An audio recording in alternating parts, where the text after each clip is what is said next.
Transmite Radio Cultura desde Santa Fe a otros países. Conéctate con la radio. 342-432-3762. Radio Cultura. ¿Qué haríamos nosotros sin Decio, no? La voz de nuestro locutor infantil. Bueno, del otro lado del teléfono está conectado justamente con nosotros Martín Acerbe y vamos a charlar con él, Nicolás Rojo y Martín Orellana. Mira vos, tocayo. Tocayo absoluto, para hablar sobre distintos temas que tienen que ver justamente con casi lo que venimos planteando en el programa. Martín, buenos días, ¿cómo andás? Buen día, ¿cómo están todos? ¿Todo bien? ¿Se te nota agitado? ¿Estás corriendo? No, estoy cansado. venimos palo y palo durmiendo poco y arrancando muy temprano y terminando demasiado tarde. Desde que te conozco, Martín, que tu actividad es un tantito frenética. Uno que te sigue por las redes sociales ve que está dando una charla en Santa Cruz, al día siguiente está en Corrientes, después va a Córdoba, después se va a Mendoza. Es una cosa que no para. Es un transhumante, viste, como el personaje de Anclado en París. Lo que pasa es que no se queda anclado en ningún lado. La transhumancia del criollo. De hecho logro engañar a mucha gente que cree que tengo dinero y éxito. Claro. Pero bueno, por ahora no conviene desmentirlo. Martín, bueno, muchas cosas pasan en la vida, ¿viste? Como hablamos siempre, nosotros a veces somos testigos de los sucesos y a veces somos protagonistas de los sucesos, ¿no?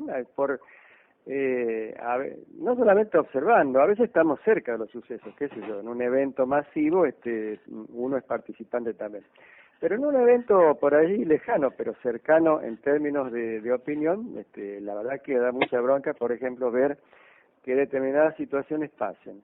¿Qué opinas de todo esto que sucedió y de lo que sucede desde el punto de vista, bueno, de todos los puntos de vista con la situación de este empresario inglés, este magnate inglés que tiene dos estancias, en donde una posee un aeropuerto que está a 2 horas de Malvinas y en otra se quedó con toda el agua de toda la región y en una zona de frontera?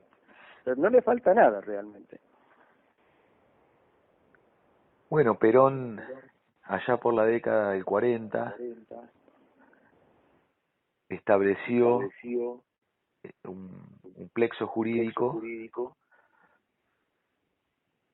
de defensa nacional, en el sentido de que toda la tierra que es de frontera con nuestros hermanos países limítrofes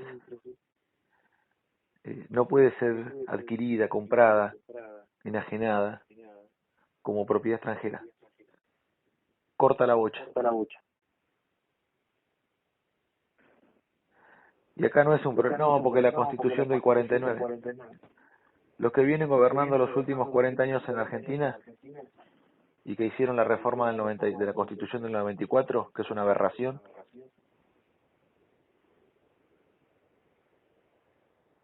son los que han permitido esta condición de extranjerización de la tierra argentina. La Patagonia está en manos de los ingleses, qué duda cabe, y no solamente de este personaje Lewis, lo cual es muy fácil de resolver, no es un tema no es un gran problema lo de Lewis. ¿Cuántos sueldos paga Lewis en la Argentina? Aparentemente 200, por lo que dice su propio... O sea, tiene 200 alcahuetes. Uh-huh. Y bueno, no es un problema muy grande. Es más, vamos y le pagamos el doble de lo que paga él y ya está. Y se los ponemos en contra.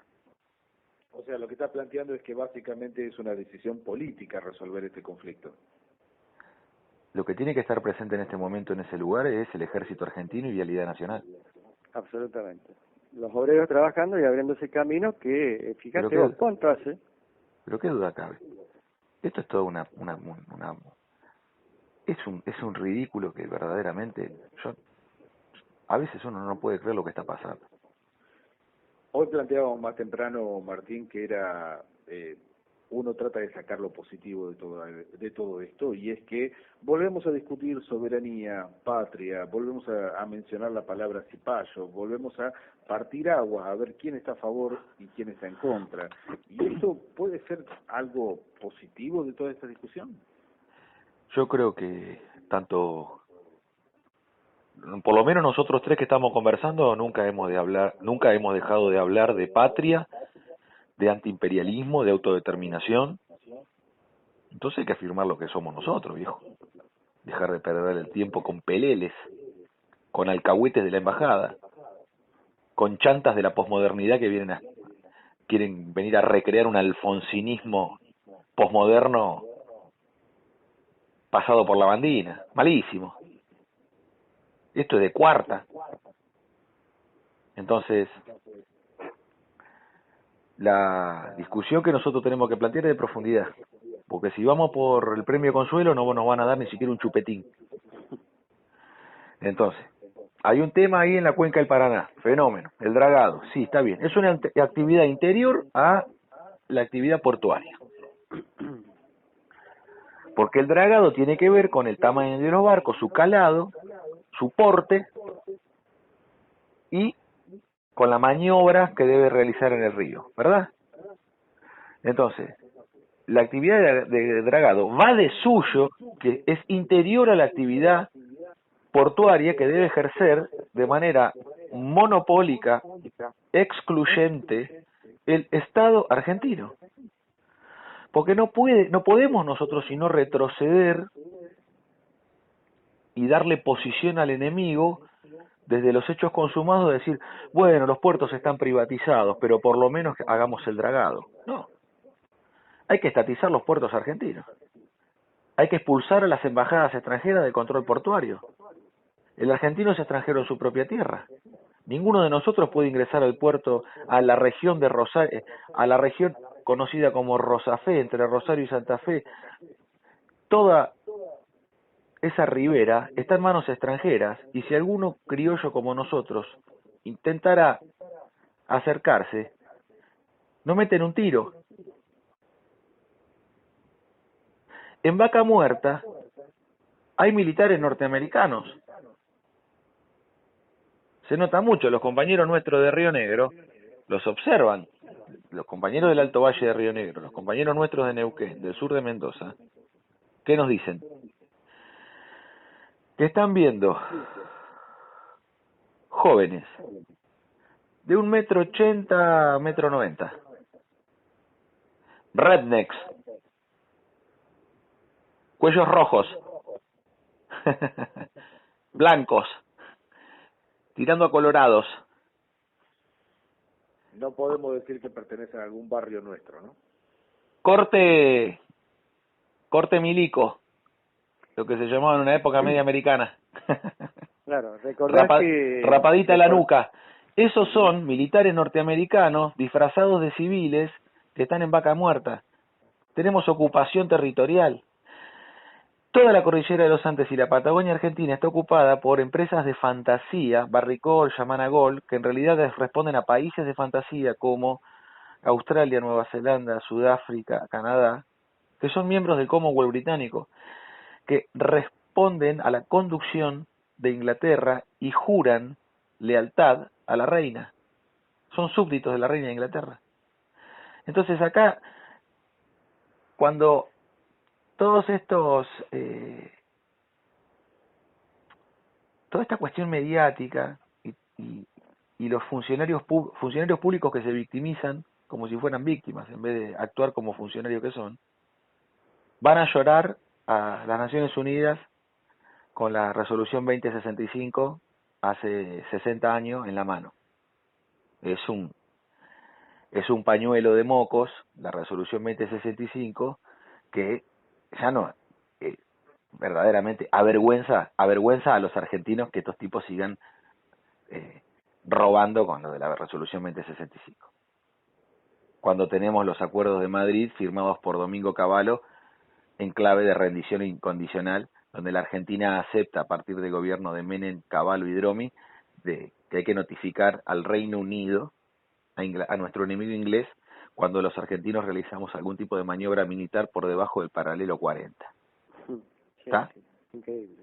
Bueno, entonces, y después viene el inglés Lewis y pone una pista en el paralelo 40. Bueno, y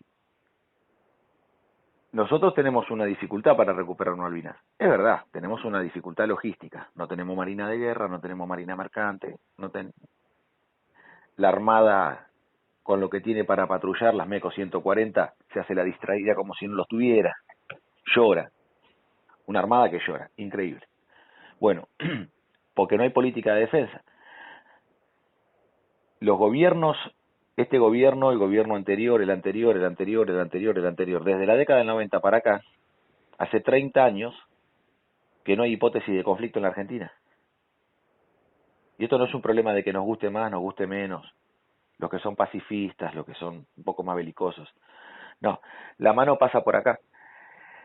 La Constitución Nacional indica que la Argentina debe determinar una hipótesis de conflicto.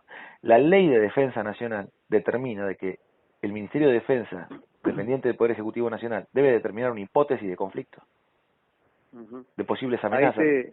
Eso es la ocupación territorial en Malvinas. Pero nosotros la tenemos fácil en el territorio continental argentino, porque sacar a los ingleses de Malvinas requiere de cierto esfuerzo y hay cierto grado de dificultad. Es verdad, no lo niego. A nosotros no nos importa eso, nuestra condición de criollos y antiimperialistas. Porque para nosotros siempre el coraje es mejor y la esperanza nunca es vana. Pero en el caso de la ocupación territorial en la cordillera y en la Patagonia Argentina, los que la tienen difícil son los ingleses. Entonces hay que expulsar al enemigo inglés del territorio nacional y dejar de dar vuelta como mosca sin culo.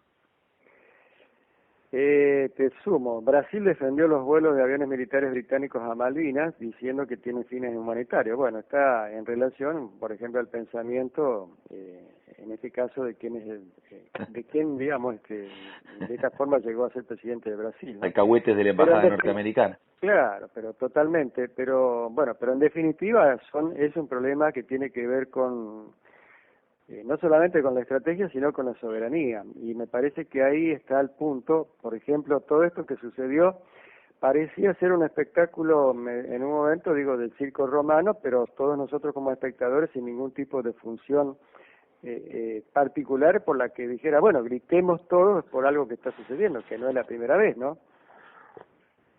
Bueno, es que para poner un poco de cordura en todo esto, lo que tiene que estar presente ahí es el ejército argentino y la idea nacional. Que esto es lo que hay que hacer. Deberían haber estado desde antes, no ahora. Y pero digamos, claro, y además hay una resolución para hacer ese camino, toma las aguas, toma todo lo que tenga que ver por fuera de lo que, además de haber infligido la ley, ¿no? Porque los extranjeros pueden comprar, que en ese momento, en los 90, cuando compras esos terrenos, ese territorio en realidad, hasta 1.000 hectáreas compró 12.000. Lo que pasa es que esto generaría un conflicto al interior del gobierno entre el ministro de Justicia y el presidente de la Nación. ¿Por qué el ministro de Justicia? Y porque el ministro de Justicia es el heredero del gringo Soria. Y claro, son los que pasan la quiniela entre el Poder Judicial y la policía. Esta es la postalina.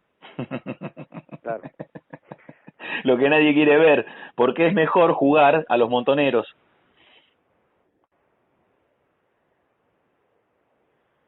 Es lamentable todo esto, es verdaderamente muy lamentable. Es de cuarta categoría, es berreta. Ahora digo, a mí me da mucha pena decirlo. El ministro del Interior tampoco, acá hay una cuestión, pero yo no escuché a nadie hablar, eso es lo que me da bronca, digamos. ¿Cómo puede ser que pero cómo van a hablar si el ministro de Justicia de la Nación es el que pasa la quiniela entre el Poder Judicial y la Yuta? Lo digo así claro para que quede claro, ¿no? Entre el Poder Judicial y la Yuta es el que pasa la quiniela el ministro de Justicia, que son los herederos del gringo Soria, el mandamás de Río Negro. El mandamás de Río Negro, el mandamás de esa región, que junto con Das Neves conducían los negocios petroleros de lo que es hoy conocido como Vaca Muerta, para lo cual Das Neves firmó en Loma de la Lata concesiones a 30 años hasta la extinción del yacimiento. Y cuando firmó eso, Das Neves ya era un gordo cardíaco, ya era un obeso cardíaco. Y ya sabía que no iba a ser un hombre longevo por su condición física y de salud. Sin embargo, le importó un carajo hipotecar la Argentina por 30 años para hacer que y su berretín y su negocio de político profesional y su herencia es nuestra ruina. Soria, Das Neves, los mandamases que son los que arreglan con estos gringos, con Lewis y con la Chevron, porque todos estos son los que se plegaron a la política de privatización de YPF en la década del 90 y los que impulsan los contratos desde las propias provincias de negociar el petróleo argentino tal cual señores feudales con multinacionales que son no más grandes que la provincia, son más grandes que la Argentina. La facturación de la Chevron es superior a la de la Argentina, al Producto Bruto Interno argentino. Entonces, esto no es un tema que es una novedad, salió ahora una noticia, mirá lo que nos acabamos de enterar. En la Patagonia Argentina, que es el 35% del territorio continental, vive el 5% de los argentinos. Entonces hay una decisión de particionar a la Argentina desde el paralelo 40 hacia el norte, donde el dominio es de las multinacionales a través de Cargill, Continental, Archer Daniels Midland, Dreyfus, Bunge, las multinacionales de los alimentos, de las cargas en graneles en toda la región de Rosario y Buenos Aires hasta el puerto de Quequén, donde el dominio logístico está en manos principalmente de los norteamericanos, que son los que controlan principalmente, repartido por supuesto con los franceses de Dreyfus, con los ingleses, ¿no? En la doctrina de la talaxocracia, el dominio imperial de los mares para dominar el mundo de los ingleses. Después del paralelo 42 hasta el paralelo 52, a la altura de Río Gallegos, la Patagonia está completamente desconectada del país, no hay infraestructura. Cuando te quedás en la Patagonia, si no tenés auto, si no tenés un buen auto en la Patagonia, no es que no hay ferrocarril, sino que ni siquiera hay micro. De Río Gallegos para llegar a Buenos Aires, y tenés que tener suerte para llegar. Y tenés que lograr, a veces no hay ni siquiera un micro directo, sino que tenés que hacer transbordo, quedarte a dormir en una estación como puede ser la de Puerto Madryn, y quizás tenés que dormir un día tirado en el piso en la estación de micros para llegar a Buenos Aires. Imagínate después si tenés que ir a Santa Fe, a Córdoba, a Jujuy, bueno. Entonces, esta Argentina imposible solo se resuelve logísticamente, por eso el proyecto de ley ELMA 21, para crear una corporación multimodal de transporte, es lo que hay que hacer hoy en el país. Entonces, dejar de llorar porque el inglés Lewis se quedó con el lago, dejar de llorar porque el tipo puso una pista de aterrizaje, dejar de llorar porque las multinacionales son amas y señoras en la libre navegación de los ríos interiores, dejar de llorar porque la Vega Ñandenul con 4 dragas pedorras maneja el tráfico del Paraná, y hay que pasar al frente con todo. Porque si se plantea todo esto como unos terribles imposibles, no vamos a ir al frente nunca. Se mira al enemigo de rodillas. Esto es lo aberrante. Lo estamos analizando permanentemente, pero porque yo me imagino que este mismo análisis, que no parece ser, digamos, de infinita inteligencia, tiene que ser hecho por los asesores de los no miles, digo, pero múltiples asesores de cada uno de los ministros, que a la vez tienen sus propios asesores sobre asesores. Esto no es que es información que está ultra secreta, que no la conoce nadie, a eso me refiero. Nicolás, además, mira, nosotros estuvimos reunidos con algunos cuadros intermedios de gobierno. ¿Qué dicen los tipos? Que hace un par de años, un par de décadas, se viene construyendo con una política de culto al jefe, o culto a la jefa, o culto al... Bueno, jefe, sí, es con E. En donde la cosa es subordinación y valor. Y esto no es que lo plantea el milicaje cuartelero, que sería lógico. No, los progres. la progresía. Subordinación y valor. Entonces, la cosa es no pensar, la cosa es obedecer. Entonces, claro, hay que encontrar que un jefe sea fuente de sabiduría y justicia, y que tenga una enorme imaginación para poder todo resolverlo. ¿Eso qué hizo? Paralizó los cuadros intermedios del Estado. Entonces, no hay cuadros intermedios de gobierno, no hay cuadro de conducción del Estado, no hay cuadros intermedios. No hay mariscales. No hay quien carajo pueda resolver cuestiones elementales del país, porque además todo lo que se analiza arriba en la superestructura ha dejado de ser práctico. Ha dejado de ser práctico. Irigoyen era un hombre práctico. Perón era un hombre práctico. Rosas era un hombre práctico. San Martín era práctico. Eran hombres prácticos y resolutivos. Todo lo que está arriba está sobreideologizado. La batalla cultural, la ideología, cualquier excusa es buena para ocupar el tiempo discutiendo boludeces en vez de atacar sobre cuestiones elementales que son estas. Ñandenul está cobrando por el dragado en el Paraná aproximadamente entre 300 y 400 millones de dólares. Ahí el amigo Orellano lo tiene un poco más preciso que yo. Sí, ese es un número importante. 300 o 400 palos verdes por año, más o menos. Sí. Más o menos. Bueno. Por dragar. Vamos a explicar lo que es una draga. Una draga es un pontón algo elemental. Algo que no es imposible de hacer. No, es un pontón, que es un pedazo de chapa que flota, con un motor y con una manguera que chupa el barro y lo tira para el costado. Una cosa elemental. Es casi es casi una tarea de un plomero, de destapaciones, ¿viste? Elemental, ¿eh? Así. Entonces, como el tipo que viene a destapar el baño. Eso es lo que hace una draga, una tarea elemental. Bueno, esa tarea elemental factura 300 o 400 palos verdes.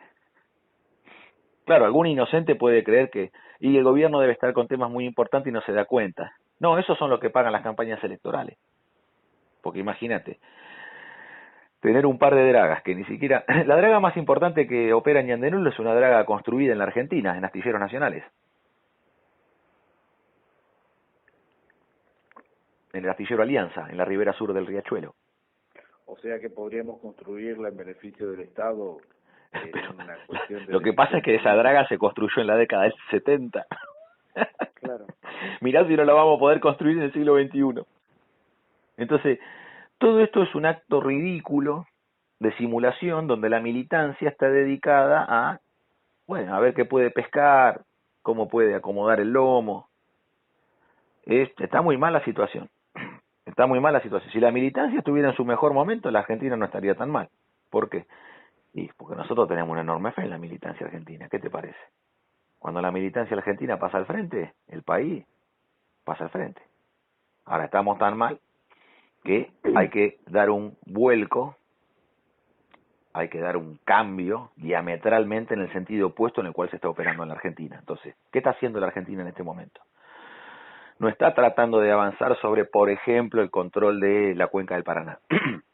Donde nosotros, mira, con el proyecto de ley del Fondo de Desarrollo de Industria Naval, nosotros cobraríamos un 2% a todos los fletes de comercio exterior. Esto significaría que de los 7.000 millones de dólares cobraríamos 140 millones de dólares. Es la mitad de lo que cobra Ñandenul. Y con la mitad de lo que cobra Ñandenul, el cash flow, el flujo de caja necesario para construir la Marina Mercante Nacional en astilleros argentinos, a nosotros nos permitiría construir entre 5 y 7 buques por año. Y a lo largo de 35 años construir los 175 buques, que sería el tamaño de la Marina Mercante de acuerdo a los volúmenes operados de exportación del año 2013. A modo de actualización, esto lo venimos conversando desde el año pasado. ¿Se ha podido modificar en algún punto la presentación del proyecto? ¿Tiene estado parlamentario? ¿Se han conseguido algún voto más, algún acuerdo más? ¿Se sumó algún espacio a la discusión política de esto? Porque cuando lo planteas, nosotros enseguida encendemos las alarmas y decimos, ¿cómo es que esto no es no tiene vigencia en la actualidad. Bueno, resulta ser que es necesaria una serie de acuerdos con otros espacios políticos. ¿Y hay algún cambio respecto de lo del año pasado? Los espacios políticos tienen acuerdos con Yandenul y con las multinacionales de comercio exterior. Entonces no acuerdan con nosotros, porque acuerdan con el enemigo. Martín, te interrumpo. Mañana vas a estar, mañana y pasado, y 3 días te quedas acá en Santa Fe. ¿Dónde vas a estar? ¿Cómo van a ser las actividades? Y por supuesto vas a estar hablando de todo esto, ¿no? Sí, vamos a estar. El jueves llegamos a Rosario, nos recibe Asociación Trabajadores del Estado, el amigo Fernando Peirano de Fabricaciones Militares y Lorena Almirón, la secretaria general. Vamos a estar participando de un encuentro gremial al cual nos han invitado muy amablemente. Han asumido algo así como 300, 400 delegados del cuerpo delegado en la provincia, en la seccional, así que bueno, estaremos ahí conversando. Pero por supuesto sobre estos temas de carácter estratégico, tanto en producción para la defensa, fabricaciones militares, la fábrica militar, la Fray Luis Beltrán, y los temas vinculados a el comercio exterior, la industria naval. El viernes vamos a estar recorriendo el conurbano de Rosario, conversando con los compañeros de las organizaciones de base. Lo vamos a hacer de la mano de Fernando Peirano, así que no tengo mucho así como direcciones para invitar, porque la verdad es que nos va a llevar a recorrer un poco.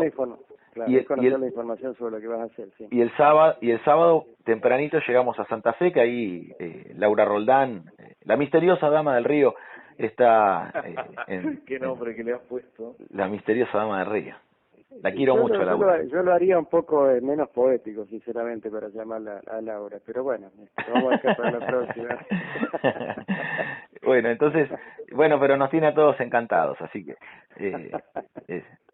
sus encantos de mujer son irresistibles. ¿Cómo es la actividad con Laura? Y con Laura, bueno, vamos a hacer una conferencia de prensa a media mañana, y después nos vamos a reunir con el Mario Galici de la Asociación de Pequeña y Mediana Empresa de Santa Fe, con APIME, así que estaremos reunidos con él y con sus colegas y compañeros, y a la tarde vamos a estar en la imprenta Juanito Laguna, a las 18 horas, con el amigo Luciano Candiotti, con el movimiento de los chicos del pueblo, que vos sabés que la última vez que estuvimos allí en la imprenta Juanito Laguna, tuvo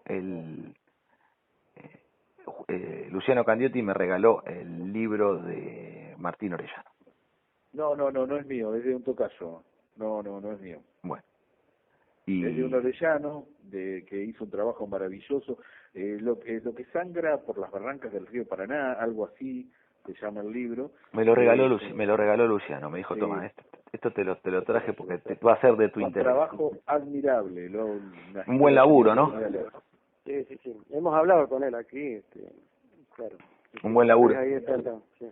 Entonces, bueno, vamos a estar el sábado con eso. Y después, Nicolás Valente, con un grupo de militantes de cristianos de base, nos vamos a reunir en Alto Verde, vamos a cruzar el río y tierra de Horacio Guaraní, y nos vamos a reunir en Alto Verde, y ahí vamos a explicar, no se la pierdan el domingo, vamos a comer un asado en Alto Verde y vamos a explicar la dialéctica del amo y el siervo, pero no en los términos de Hegel, sino en los términos de Horacio Guaraní, porque es superior al gran filósofo alemán. Lo de Hegel, bueno, tendrá su mérito, ¿verdad? En crear un sistema filosófico, pero lo de Guaraní es mucho más profundo. Estamos prisioneros carceleros, yo de estos toperbarrotes y tú del miedo.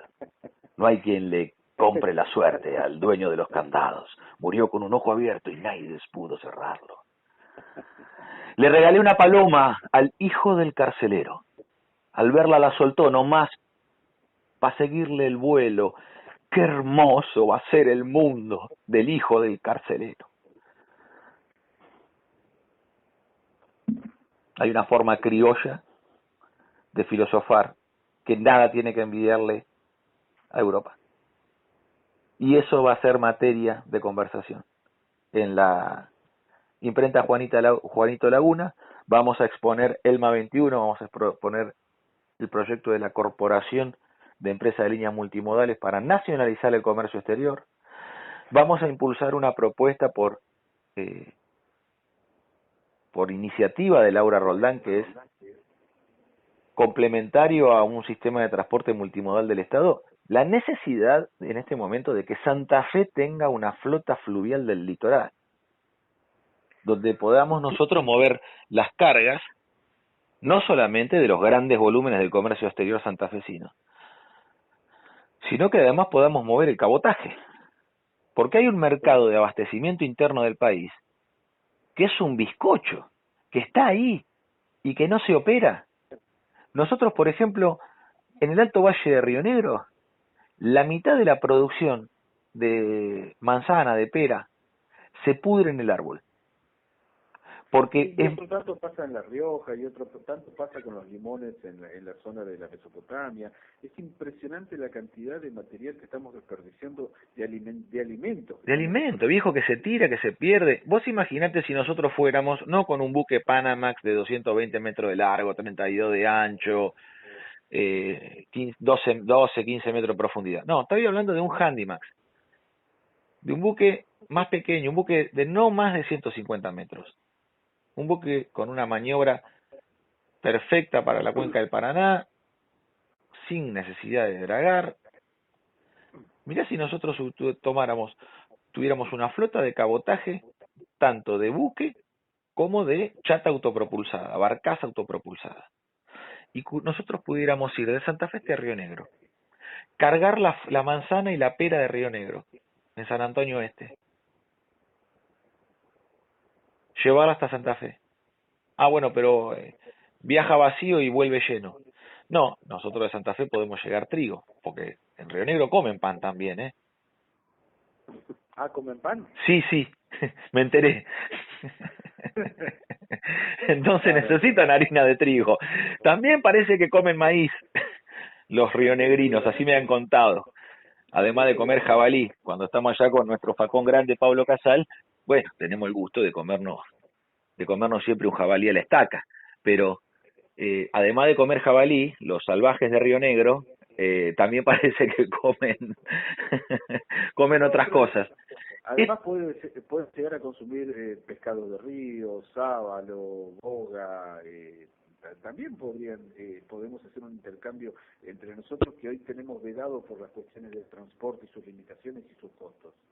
Bueno, entonces imagínate que esto es muy fácil, porque nosotros ponemos una línea marítima de cabotaje y es una línea de frío, en donde en contenedores para carga refrigerada podemos mover pescado, podemos mover fruta, podemos mover lo que querramos y generar un movimiento de mercado interno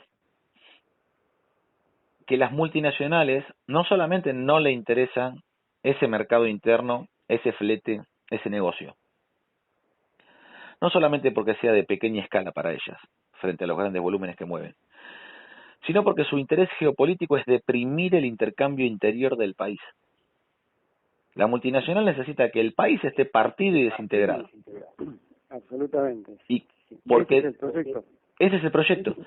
Entonces, lo que estamos planteando de crear una línea de cabotaje fluvial y marítimo en la provincia de Santa Fe, una empresa estatal estamos hablando, una sociedad del Estado, que permita realizar el suculento negocio de facturación de flete,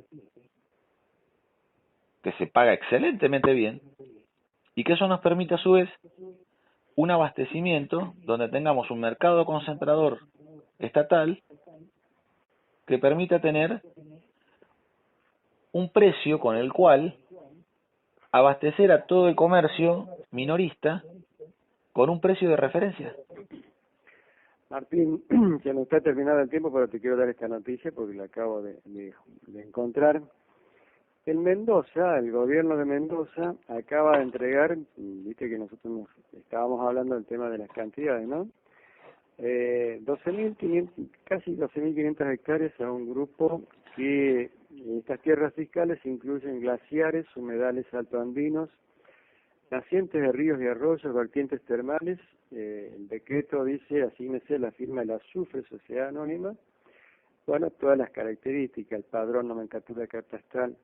Y por supuesto, salieron las organizaciones ambientalistas y muchos referentes de Mendoza a poner el grito en el cielo, pero aparentemente se ha avanzado con esto. Bueno, después vamos a charlar, pero te quería decir, ya se nos termina el tiempo, entonces todo esto son 3 días de actividades aquí en la provincia de Santa Fe, en Rosario y Santa Fe, en la ciudad y en Alto Verde, con estos proyectos que tienen que ver con la soberanía, digamos, porque cuando hablamos de soberanía por ahí confundimos, que siempre parece ser lo que tiene que ver con lo nacional, y eso por ahí remite a algún tipo de dato que deja de lado lo provincial como si no formara parte de lo mismo. No hay soberanía sin federalismo, no hay soberanía sin federalismo y sin integración.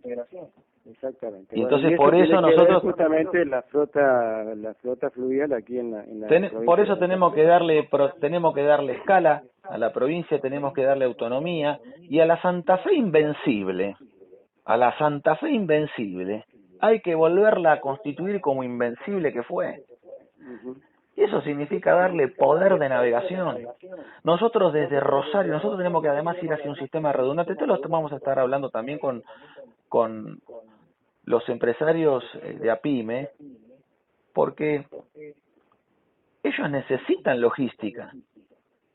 Necesitan una logística verdaderamente racional. Nosotros tenemos que tener una línea férrea que integre Rosario con Bahía Blanca, porque vos fíjate, con la bajante del Paraná no pueden sacar la cosecha. Entonces necesitaríamos tener una línea de logística redundante, además de la salida marítima y fluvial.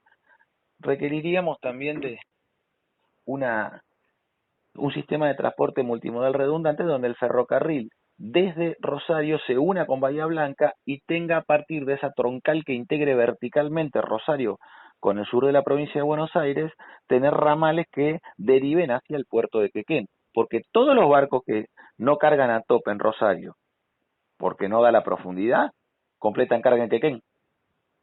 Quequén no es un puerto en donde carga el buque vacío hasta llenar, sino que es un puerto en donde se completa carga. Entonces la carga que no logran, el porte que no logran en el Paraná, lo completan en el puerto de Quequén. Entonces esa vía férrea tendría que mantenerse integrando verticalmente Rosario con Bahía Blanca para garantizar la salida de los grandes volúmenes, y eso además a nosotros nos permitiría tener una línea en la cual mover, como decía recién el amigo Martín, mover el pescado, mover las producciones regionales, mover la fruta y mover también los productos industriales. Santa Fe no es solamente soja y comercio exterior. Santa Fe es la Santa Fe industrial. Santa Fe logró la seccional San Lorenzo, la gloriosa seccional San Lorenzo, conducida en su tiempo desde la CGT con Miguel Peirano y el negro Jorge Acedo, de Asociación Trabajadora del Estado de Fabricaciones Militares, lograba movilizar 50.000 trabajadores en la década del 70. Bueno, por eso, para que vuelva a ser provincia invencible y no sea invisible, y además en este caso vamos a tomar la metáfora de Papo cuando sobre sui generis dijo ablandar a la milanesa. En este caso nosotros necesitamos endurecer la milanesa. Martín, ha sido un gusto como siempre y todo el éxito para las actividades de estos días, Bueno, del jueves al sábado. Cada día me divierto más con ustedes cada vez que conversamos. La paso fenómeno, la verdad. Un gusto, Nos entendemos fenómeno, tenemos los mismos códigos. Bueno, nos vemos pronto, nos vemos allá, muchachos. Espero verlos allá y te despedimos con él. un abrazo grande.